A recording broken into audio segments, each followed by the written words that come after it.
Alguna vez hemos sentido esa frustración, ¿verdad?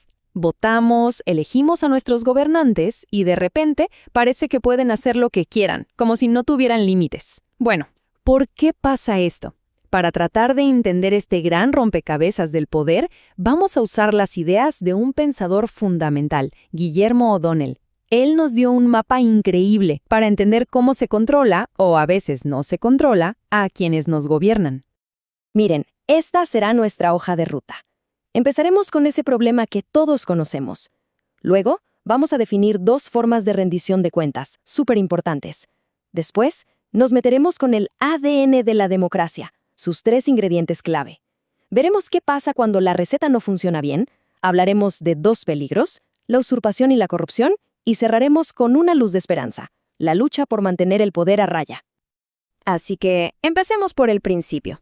Hablemos de esa sensación tan común, esa pregunta que seguro nos hemos hecho, ¿de qué sirve votar si al final parece que todo sigue igual? Es la gran pregunta, ¿no? Sentimos que las elecciones nos dan poder, el poder de elegir, pero no siempre sentimos que nos den el poder de controlar. Y es que la realidad es mucho más complicada que solo ir a votar. Justo aquí es donde las ideas de O'Donnell nos empiezan a dar un poco de luz. Para encontrar una respuesta, O'Donnell nos dice, momento, frenemos un poco. Tenemos que desarmar una idea que usamos todo el tiempo, la rendición de cuentas, porque resulta que no es una sola cosa. En realidad tiene 2 caras, 2 dimensiones muy distintas, y ambas son vitales. Miremos esto con calma. Por un lado, está lo que conocemos mejor, lo que O'Donnell llama rendición de cuentas vertical. Es el poder que va de abajo hacia arriba. Nosotros, la ciudadanía, controlando al Estado. ¿Cómo? Con el voto, con protestas, con los medios de comunicación que denuncian. Es la más visible. Pero, y aquí viene la pieza clave del asunto, está la rendición de cuentas horizontal. Esto ya no es de abajo hacia arriba, es dentro del Estado. Pasa cuando una institución le pone un freno a otra. Piensen en un tribunal que anula una ley por ser inconstitucional, o una fiscalía que abre una investigación contra un ministro. Es el juego de frenos y contrapesos en acción. Esta es la definición, digamos, del libro. Suena un poco densa, pero fíjense en 2 palabras clave: habilitadas y empoderadas. Porque no es suficiente con que esas agencias de control, como las contralorías o los tribunales, existan en un papel, en la Constitución. No. Deben tener la fuerza, la autonomía y los dientes para actuar de verdad. Si no, todo ese sistema de control es pura fachada. Muy bien. Entonces, ¿por qué esa rendición de cuentas horizontal, ese control entre poderes, a menudo es tan débil? Para llegar a la raíz del problema, O'Donnell nos lleva en un pequeño viaje por la historia. Nos muestra que nuestras democracias modernas son en realidad una mezcla de 3 tradiciones históricas muy diferentes. Esta tabla es buenísima porque nos muestra una tensión que vive en el corazón de nuestras democracias. Por un lado está la tradición democrática, la que viene de la antigua Atenas, que básicamente dice, el pueblo es el jefe, es soberano y puede decidirlo todo. Pero ojo, luego llegaron otras 2 tradiciones que le ponen límites. El liberalismo dice, un momento, hay derechos de las personas que ni la mayoría puede pisotear. Y el republicanismo agrega, y además, todos, sobre todo los que gobiernan, tienen que obedecer la ley. O sea, una visión quiere un poder popular casi absoluto, y las otras 2 exigen límites a ese poder para proteger la libertad y la ley. Así que aquí está la clave. Una democracia que funciona bien no es la que elige solo una de estas tradiciones, sino la que logra mantenerlas en un equilibrio constante. Y es un equilibrio tenso, ¿eh? Se necesita el poder del pueblo que viene de la democracia, la protección de las libertades que nos da el liberalismo y el respeto a la ley que exige el republicanismo. Es casi como hacer malabares. Y bueno, ¿qué pasa cuando esos malabares salen mal? Cuando se rompe ese equilibrio tan delicado.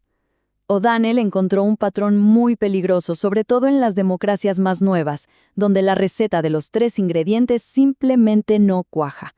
El problema, según él, es este. Se le da un peso enorme a la tradición democrática, o sea, a las elecciones, pero las otras 2 tradiciones, la liberal y la republicana, se vuelven muy débiles. En otras palabras, ganar una elección se ve como un cheque en blanco para gobernar sin rendir cuentas, y el respeto a los derechos o a la ley pasa a un segundo plano. Y O'Donnell le puso un nombre a este fenómeno: democracia delegativa. Ojo, no es una dictadura, porque sigue habiendo elecciones, pero tampoco es una democracia representativa completa. Es un sistema donde el ganador siente que el pueblo le delegó todo el poder y que no tiene por qué escuchar a nadie más, ni al Congreso ni a los jueces, hasta la siguiente elección. Esta frase, que es una paráfrasis de esa mentalidad, lo resume todo. Desde esta forma de ver las cosas, un Congreso que debate, unos tribunales que investigan o una prensa que critica no son parte de un sistema sano de controles, no, son vistos como estorbos, como obstáculos que no dejan cumplir el verdadero mandato del pueblo que el líder dice representar. Y claro, esta mentalidad delegativa no es solo una idea en el aire.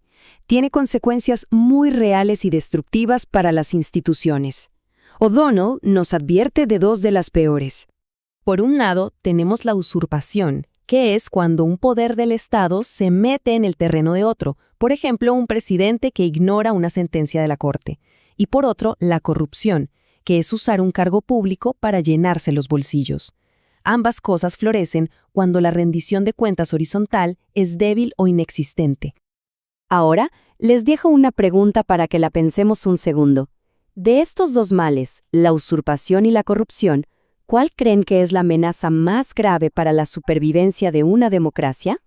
La respuesta puede que nos sorprenda, porque aunque la corrupción es lo que más nos enoja en el día a día, O'Donnell argumenta que la usurpación es, a la larga, mucho más destructiva.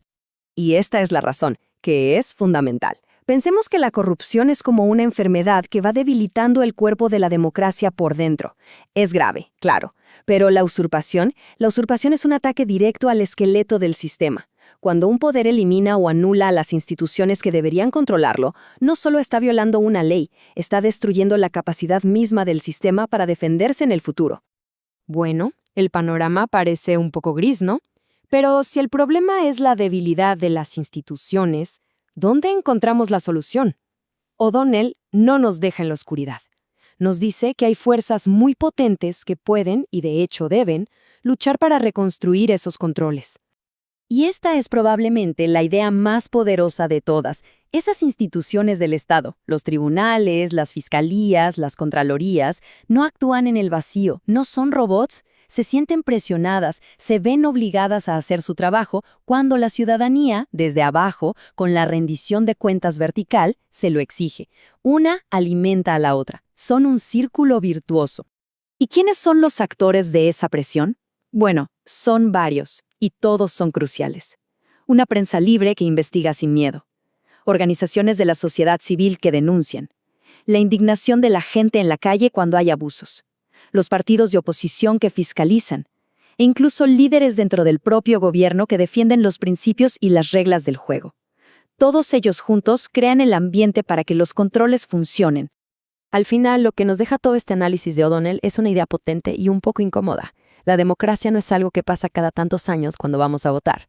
Es una lucha, una construcción de todos los días para defender esa red de controles. La pregunta final, entonces, no es solo teórica, no es solo cómo se ve una rendición de cuentas de verdad, sino qué papel jugamos cada uno de nosotros para exigirla y para que se haga realidad.